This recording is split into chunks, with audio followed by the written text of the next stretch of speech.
নমস্কার বন্ধুরা, আমরা রাতে 13ই আগস্ট মঙ্গলবার সকাল সকাল একটি ছোট্ট ডেইলি ব্লগ নিয়ে হাজির হয়েছি। যথারীতি সকালবেলা ঘুম থেকে উঠে এটাই ডিসাইড করেছিলাম যে আজকে রাসুকে আমি স্কুল দিতে যাব, কিন্তু সেটা তো সম্ভব আর হয়ে উঠলো না। কারণ কি, আমাদের আজ ডিসাইড হয়েছিল ইলিশ মাছ রান্না হবে। তো মদিত্য বললো বাজারে যাবে। একই ব্যাপার জানেন তো, যখনই মদিত্য বাড়িতে আসে, ও যদি বাড়ি থেকে এক পাও বাইরে বেরোয় তাহলে আমার রাসুকে নিয়েই যেতে হবে, নাহলে ও এমন কান্নাকাটি করা শুরু করে না, একদম ভাল লাগে না।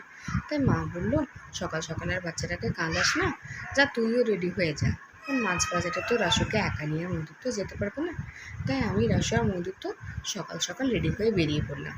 আমাদের বাড়ির কাছাকাছি না পানপুর বাজারটা আমাদের কাছে পড়ে।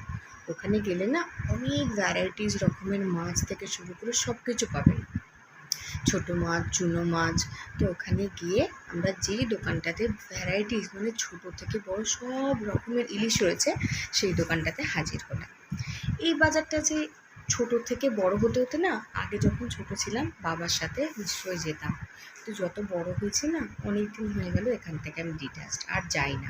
কাটো কাটো কাটো কাটো কাটো রক্ত যে না বেরিয়েছে বড় রক্ত সব ফিরাবে এই মাসে না, তাহলে মাছ বলুন মাংস বলুন আমি যদি কেটে নিতে দেখে নিই তাহলে আমি আর খেতেই পারবো না।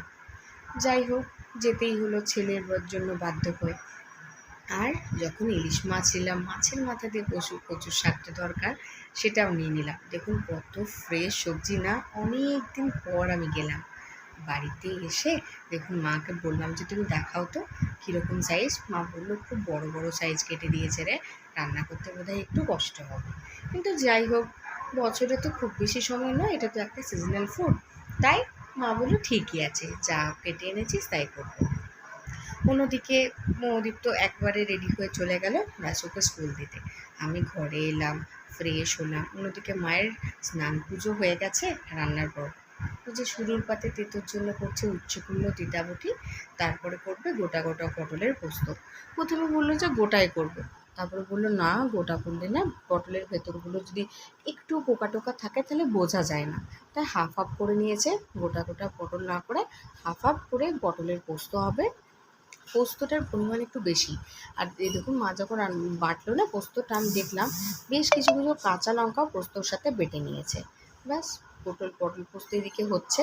ওদিকে আমিও ঘরের কিছু ছোটোখাটো কাজ, যেমন বিছানা টিছানা পরিষ্কার করা, মৌদীপ্ত এলো, ওকে স্নানের জোগাড়গুলো এগিয়ে দেওয়া, বাবার জলখাবার, মৌদীপ্তর জলখাবার, আমার স্নান, কাজের বউ যে কাপড়গুলো কেচেছে সেগুলো ওলট পালট করে দেওয়া, পূর্ণিমাকে একটুখানি ওর জিনিসপত্র এগিয়ে দেওয়া, এগুলো করতে থাকলাম।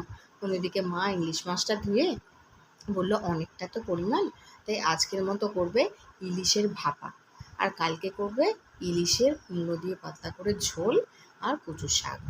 তো যাই, ইলিশ মাছটা দেখুন খুব বেশি ধোবেন না, খুব বেশি ধুলে না ইলিশ মাছটা না ওপরে যে ডিমটা সেটা ক্ষয়ে চলে যায়।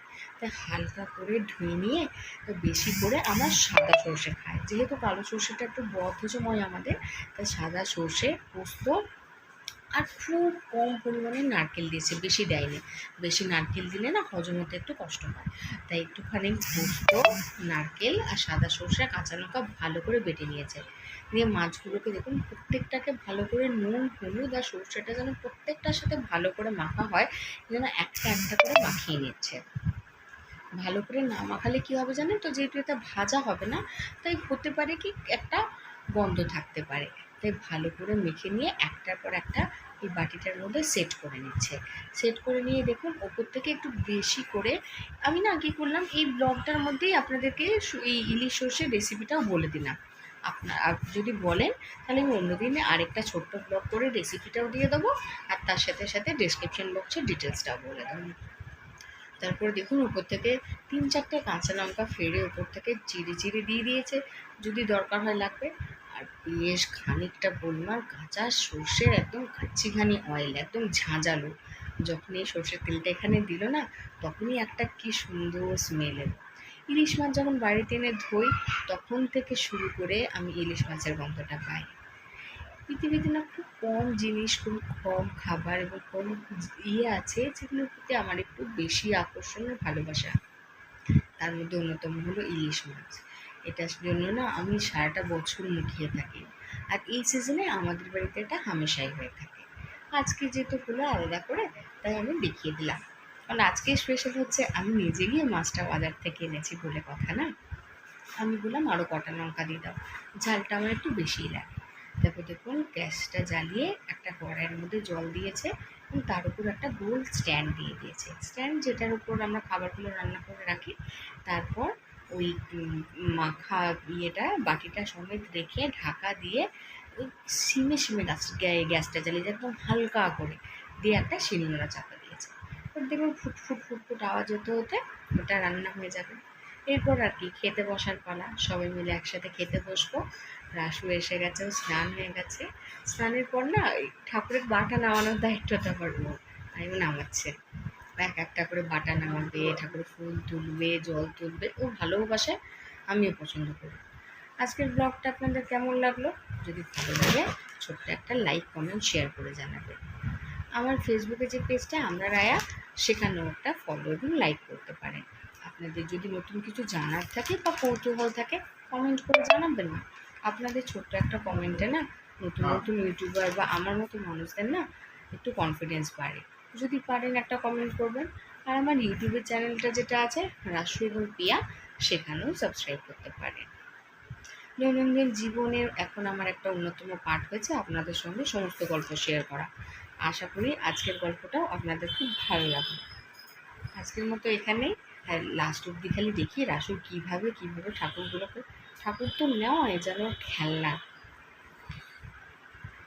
পরের দিন দেখা হচ্ছে আবার একটা নতুন ছোটো ব্লগ এবং নতুন কিছু গল্প, নতুন কিছু রান্নার রেসিপি, আর যদি কোথাও ঘুরতে যায় সে ঘুরতে যাওয়ার ছোট্ট গল্প নিয়ে। আজকের মতো এখানেই থাক।